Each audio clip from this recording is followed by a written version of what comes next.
Hi everyone, and welcome to Fever Dream. My name is Jacob. I guess it's no secret that we've all been very bored for the past couple months here. Well, it's already way past a couple months, but of quarantine and of just general things with the pandemic going on, and with all of that general boredom, I've had a lot of time to fill that I just don't want to fill up with work or other things. You know, you got to fill your days with some kind of entertainment.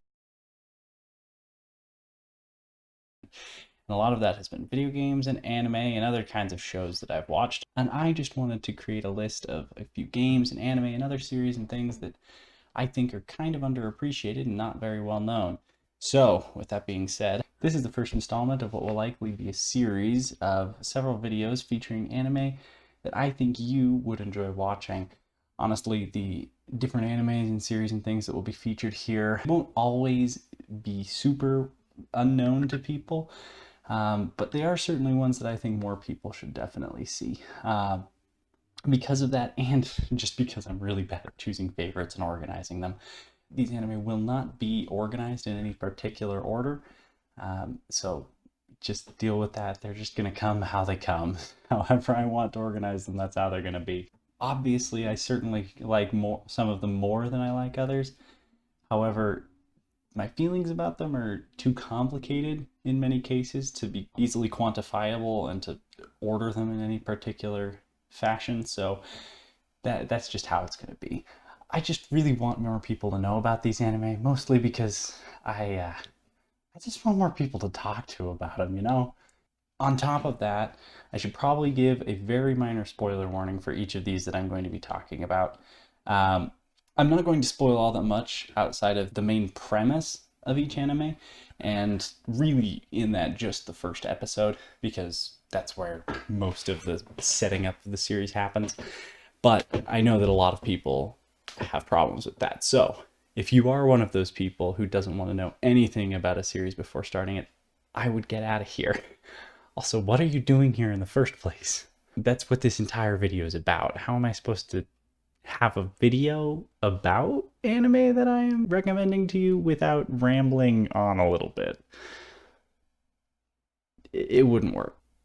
So, with all that in mind, I won't be talking all that much about each of the anime on this list. Much of what I enjoy about these different series is the experience that I myself had with it, and that was had with little to no understanding of what the anime itself was going to be. So I can't really tell you all that much about it and expect you to have the same kind of enjoyment that I did.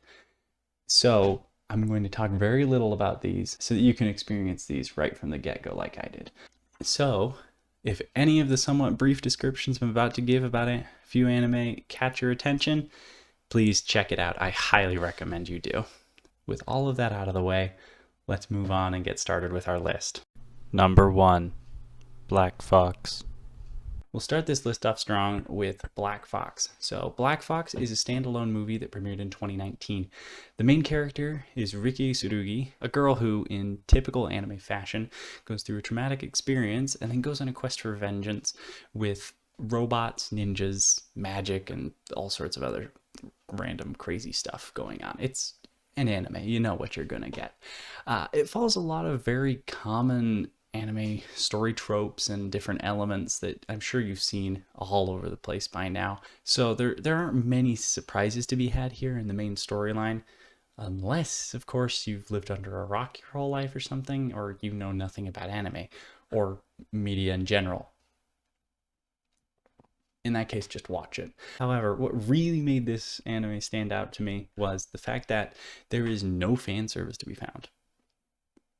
Like, if you've seen any anime at all, you know that even the most innocent and unassuming of anime has at least a little bit of fan service thrown in there. But there is none to be found in Black Fox. And honestly, just that fact alone makes it worth a watch. You're certainly not going to be looking over your shoulder nervously watching this one in public, friends. So Black Fox is a single movie with a runtime of about 90 minutes. Number 2, Erased. So next up on this list is Erased. Erased is hands down one of my favorite anime of all time. For reasons that are beyond my and really anyone's comprehension, The main character, whose name is Satoru Fujinuma, travels a few seconds back in time at certain seemingly random moments. Each time one of these involuntary time jumps occurs, something catastrophic happens shortly afterwards. So after a while, Satoru starts figuring out that he needs to be on the lookout whenever these things happen so that he can avert these terrible things from happening. Then one day, out of nowhere, he's suddenly sent way farther back in time than he's ever gone before. And he's forced to start figuring out how to stop a much more personal and widespread disaster from happening. The anime in its entirety is sort of a mystery, drama, fantasy kind of feeling thing, with some really delightful characters and story arcs that go on, and some very interesting twists and turns. I am entirely unembarrassed to admit that I cried quite a bit during some of the more emotional turns that this anime took. If you're looking for surprisingly down-to-earth anime that can stress you out quite a bit at times, but doesn't leave you that way, Erased is definitely one that you should check out. It ran for one season with 12 episodes with your standard length of about 23 minutes each. Number 3, A Place Further Than the Universe. Alright guys, we've come across another one of my favorites. When I decided to start watching A Place Further Than the Universe, I thought I was getting myself into a fun, feel-good little anime about some high school girls who are going to go on a wacky adventure and learn about themselves along the way. And that's exactly what I got. I don't think I could ever fully explain why, but I got way more invested in this anime than I ever thought I would. The story revolves primarily around a girl named Maritamaki, who is a second-year high school student who is worried that she's going to live out her youth without doing anything important at all. She then meets Shirase Kobuchizawa, a classmate who, for plot-specific reasons, wants to make it to Antarctica as quickly as is absolutely possible. They quickly join forces and begin plans to get to Antarctica as soon as they can before they graduate, and a couple other girls join their posse along the way. Overall, the show has some really, really great characters, and even though the story isn't very profound or complicated at all, it manages to do a really good job of making you feel attached to these people. Again, this is another anime that made me cry quite a lot near the end. It ran for one season with only 13 episodes. Again, 23 minutes each. It's a fairly digestible watch. I would definitely watch it, especially if you're looking just for something just to relax and chill out to. Number 4, Nambaka. Nambaka starts out as a quirky anime about a quartet of criminals who really, really like escaping jail. Due to their problematic habits, they are put in a maximum security prison off the shore of Japan. Of course it's Japan. You know, it's an anime. It's gotta be Japan. The show mostly focuses on their hijinks and mishaps as they try to escape for the first couple episodes, but then out of nowhere the plot kicks in and things change extremely quickly. What was once a fairly grounded show suddenly becomes so much more wacky and ridiculous and somehow more high stakes? You know, I'm not really sure what to say about this anime. It's just very interesting. It is very funny as well. If you're looking for something that's both action-packed and humorous, I would definitely check out Nambaka. However, to be completely honest, I wasn't personally very interested in the show for the first couple episodes, but then once the plot started happening and I started getting invested in these things, that quickly changed. And then, after I get invested, the second season goes and ends on me without fully resolving the story. Like, what the heck? And in 2017. And there's been no more news about another season since then. Perhaps if all of you go and watch it now, we might drum up enough interest in it to get another season. It ran for 2 seasons with 25 episodes total. Again, about 23 minutes each. Number 5, Darwin's Game. Sword Art Online. Love it or hate it, you've heard of it. By now, getting trapped in a deadly video game has become a massive trope in anime. Many of the animes that it has inspired have been absolutely wonderful. Log Horizon, Hacksign, ReZero, Rising of the Shield Hero, and many more great anime have been influenced by this trend. However, the one I want to talk about in particular today is called Darwin's Game. Unlike the other anime I just mentioned, Darwin's Game revolves around a kind of augmented reality game. Instead of being stuck inside of the game, this death game is played in real life, with the cell phone app only being used as a sort of interface.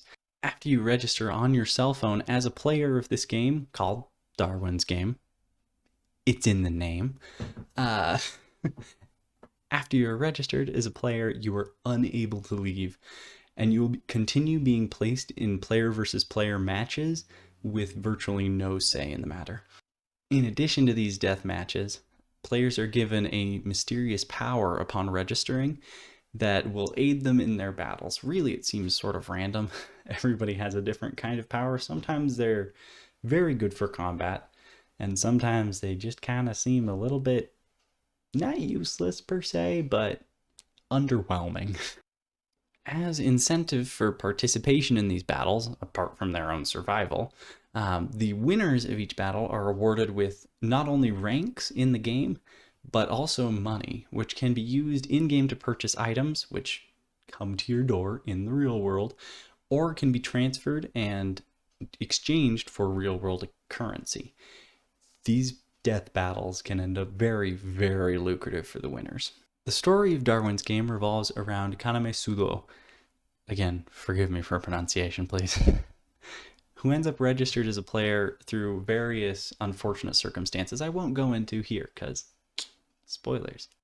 As things usually go in an anime, he wins some fights, makes some friends, forms some bonds, learns about his powers, and grows as a person. If you're looking for a pretty brutal anime that has genuinely good fight sequences and an interesting premise, Darwin's Game is the one for you. You can stop your search right here. Darwin's Game has so far run for one season with 11 episodes. It came out earlier this year, so I'm very hopeful it gets renewed for a second. It seemed to be fairly popular when it came out, but I don't see many people talking about it currently, and we're all bored. So give it a look.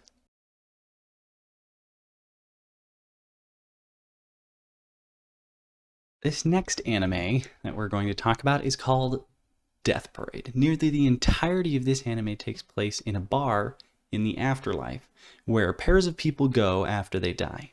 That's important. It's only 2 people.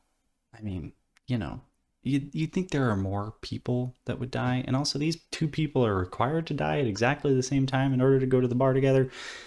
There's a whole lot of complicated stuff going on. But anyways, 2 people go to a bar after they die. They don't know they're dead. The bartender of this bar has the pair spin a wheel which selects a random game for them to play. The results of each game help the bartender, aided by his assistant, to decide whether to send each person to heaven or to hell respectively. Now, when you hear that an anime is going to deal with that, you know there's going to be some pretty heavy topics going on. Each episode of Death Parade is pretty self-contained, with its own story going on while the main overarching story of the season goes on in the background. The main themes that are addressed in this show include love, regret, the nature of humanity, and many other heavy hitters that you might think about when contemplating death and the nature of mortality.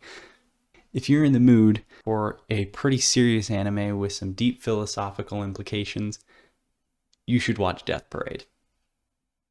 Putting all that aside, I really do wish the show had gone on for longer, but what we got was a very well put together story about loss and existence that I really, really wish more people knew about. So, check this one out. If you're an adult, I mean, there are some pretty mature topics there. Well, you know, I can't restrict it to adults. If you're mature, and that's for you to decide, I can't tell you to not watch this. But do. Death Parade ran for 1 season with 12 episodes. Okay, so there you have it. A list of a few animes that I think you should really check out, especially if you're bored right now. I hope a couple of them caught your eye. Caught your eye? You're listening. Caught your ear. Your attention. I'm really hoping to make more videos like this. I was planning on waiting until I got my lighting situation figured out. I know it's not great. I just couldn't wait. I really wanted to do this, and I didn't want to keep doing like just the Let's Play format. I'm going to keep going on that. Don't worry. I don't think there's a lot of people who would worry about that right now, but hey, if you didn't even know I did Let's Plays, I've got my, there's a link. Sorry, maybe I should just not edit this last bit, just so that you can see how terrible I am, but that's probably not appealing. I don't know, man. But anyways, I've been doing a Let's Play of No More Heroes, the first one, because I wanted to play the third one when I heard it was coming out on Switch, but I hadn't played the first and the second, or the third, because I just didn't know that they existed when I had a Wii, and now I don't have a Wii, and then they came out on Switch, so I bought them and I started playing them. So you can watch me do that. There'll be links in the description probably. So yeah, like I said, I want to do more videos about this once I've got more lighting situation down. I'll probably keep going like this in the time being, for the time being, both about anime and video games. Let me know if there's anything else you want me to talk about in the comments down below. But for now, go ahead, like the video, subscribe if you want to see more. It's been great. Y'all should have a wonderful day. I sure want to have a wonderful day. Jacob out.